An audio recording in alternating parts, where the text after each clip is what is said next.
Welcome back to an Impact, a series we talk about a thing that's gonna be such an impact. And one thing we're talking about, well, that thing is Euphoria.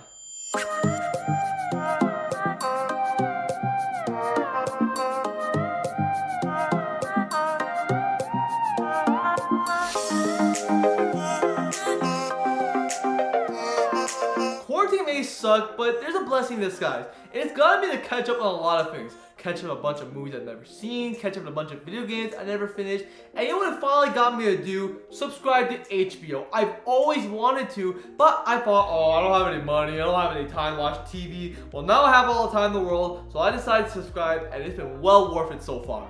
I've been burning through a bunch of shows, especially Entourage. I'm really loving that show so far, but there's one show my friend absolutely recommended me, and that was Euphoria. He told me, this show is next level, you've got to see it. But I kind of avoided it because I thought, it's like a teen drama. But what finally got me to see it, it was the film Assassination Nation.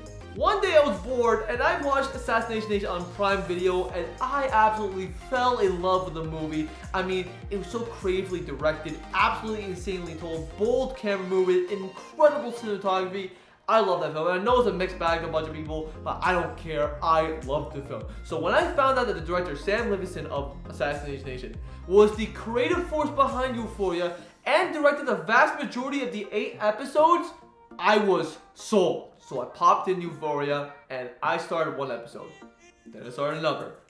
And another. And before I knew it, I finished the show in one day, which says a lot for me because I don't usually finish TV shows that fast. This show had an immediate impact on me, and now I have so much to say about this show. So without further ado, let's get on with the video. Here's about me and movies. The reason why I gravitate towards film is not just because the storytelling. The storytelling is great and grand, but it's because of the direction, the camera, the cinematography, all this stuff meshes together to tell a story in many, many ways. And the problem with a lot of TV shows, and I understand there's a lot of directors involved and everything, they come and go, but TV shows are just kind of shot the same way. Just kind of look flat, they kind of have a boring shot, reverse shot method, and they don't really hook me creatively. While the storytelling can be great, I just don't find it drive to watch them a lot because there's nothing enhancing the storytelling from the other departments.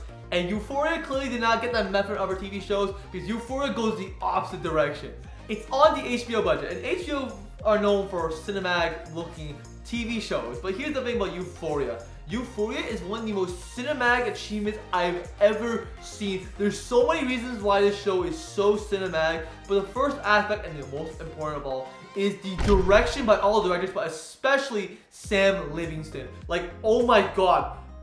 I don't know how he pulled off this show. This show is such a complicated form of storytelling, yet he pulls off with so many stylistic things that make each episode stand out on its own. Not one episode feels similar. No, there's similarities between each other, but not all of them feel exactly the same. There's even cool gimmicks he puts to each episode and everything. It's absolutely insane what he pulled off. The point I'm really trying to make here is everything just feels like it's made by one person, one creative vision, and it shows throughout the whole entire show and how it's directed, which is something I really gravitate towards. But there's one other thing I need to talk about why this show stands out so well.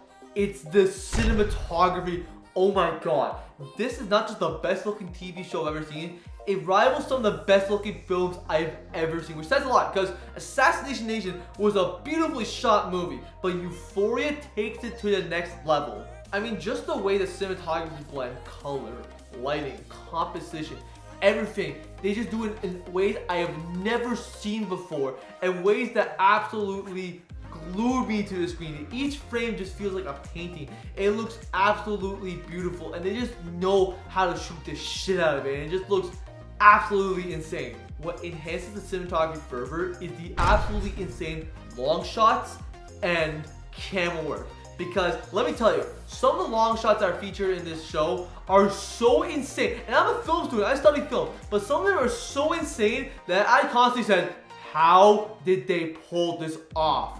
I mean, holy crap, some of the long takes they do are so unbelievable. There's just so much unpredictable camera work, just unbelievably long tracking, and I've since learned to stitch a lot of shots together in some of them, but honestly, I could not tell the first time because it looked that good. And it's not just the big flashy moments. It's throughout the whole entire show has absolutely insane, creative, unpredictable camera work. And the reason why I love it, because it doesn't just use the boring shot reverse hop method. They use it in scenes where it's needed. But here's the thing, a lot of scenes are just creatively shot, creatively transitioned to each other. And it has its own identity. And the creative camera work really enhances the storytelling on screen, which is something I really gravitate towards, because that's something I love to do in my films. In my films, I love to use like unconventional camera work to tell the story that way, but this show takes it to a level that I've never seen it before, and I absolutely ate it up.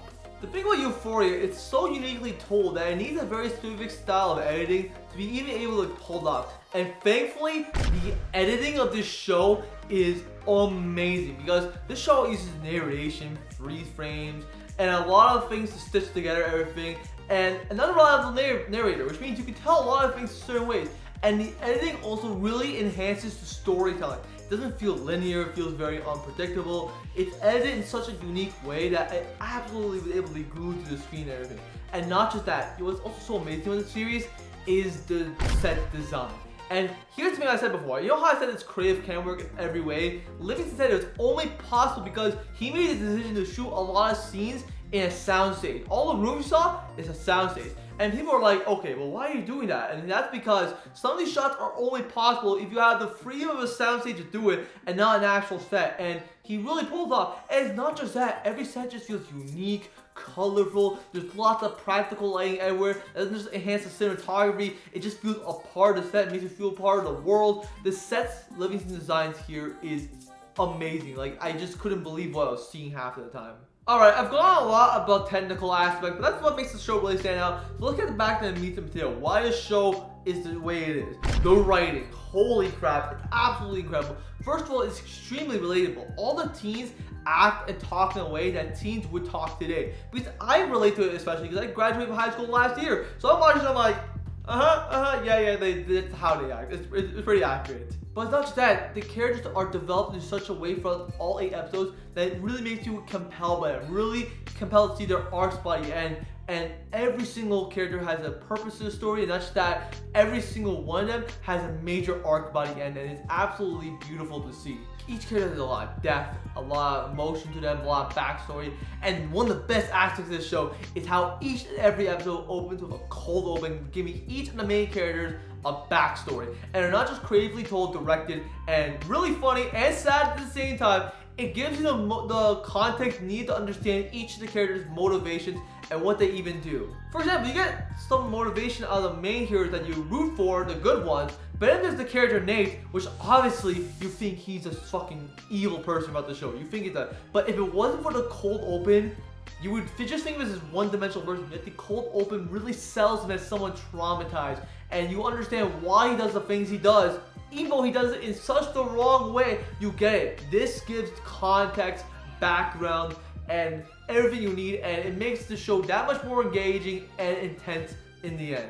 The characters in general are also absolutely insane. First of all, I love Zendaya's character, Rue. She's just a great protagonist. You feel the sadness, the pain, how she's trying to get away from drugs and everything. You really love that. Jules, like, I love this character so much, and how Rue and Jules' chemistry, what carries the show.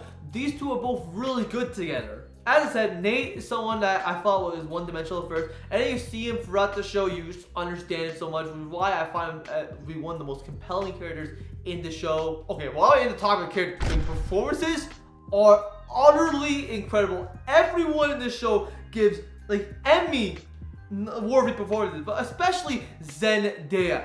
Look, I've never seen Zendaya like this before. I saw her as a Disney person once, and I saw her as Spider-Man, and I thought, okay, she's growing on me a bit. Then Denis Villeneuve cast her and do it. I'm like, okay, interesting. Can she really act? And then I see Euphoria, and I'm like, all right, done deal. She can act. She's absolutely insane in this show. She really sells the character so well, and this is the least problematic way of a Disney actress distancing herself from Disney. Like, yeah, think of it that way. But it isn't just Zendaya that acts the shit out of the show. There's Jacob Eldery, who really sells a character that on paper could seem as a two-dimensional character and really makes him three-dimensional as someone you really understand. Angus Cloud really sells Fez and really sells how he ultimately cares in and how he's such a great character. Alexa to me is really good as Maddie. I mean, I loved her in Waves, and here she just acts beyond what she did in Waves. She's so good in this show. Hunter Schafer really sells the Jew, really makes her stand out as a character. She really buy into her for her performance. She's so good. Even Alki Smith is so good in this show. I mean, I saw him in Detroit,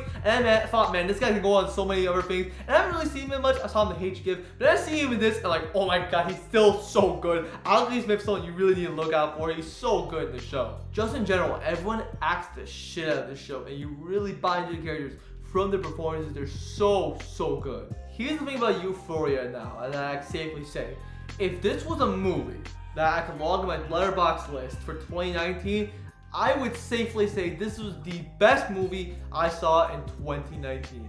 And I consider it a movie because it's a one long cinematic storytelling. Like come on, it is a movie. But here's the thing. Yes, 2019 was an incredible year for movies. I love all of them, but this is the one that's giving me the most impact, the most emotion from the story and everything. And so far, it has inspired me in a way that I can't exactly describe yet because it's really early. I just saw the show. I need to really let it sit in. But it has inspired me. Say that for sure. Just the amazing camera, the amazing characters, how hooked I was. This show had me thinking about it for days on end. And I just saw it like last week, which says a lot. And this is a show I will never forget. And I know season 2 is coming out soon, and it's probably gonna be bigger and better, but I just don't know how they're gonna continue upon this because I absolutely loved this season of Euphoria, and now I am more than ever anticipating season 2. Here's the thing about Sam Livingston. I'm ready to say this. He's the best director none of you are talking about. Please see Assassination Nation. And then go watch this show Euphoria. You will not regret it. This guy is a true talent, knows how to tell a story in such a way that's super unique to his sensibilities and storytelling. Just doesn't feel like anybody else. This guy is the next deal, and I can't wait to see what this guy does next. Alright guys, I had a lot to say about Euphoria, but I had a great time talking about this show, and I may talk about more shows at HBO, but let me get through them. But Euphoria so far gave me the biggest impact, and that's why I wanted to talk about this to you guys. But anyways, if you guys enjoyed this video, please leave a like and subscribe. Click the notification bell for alerts on brand new videos, and then leave me a comment so you guys encourage me to make way more videos in the future. Anyways, I'll talk to you guys in the next video.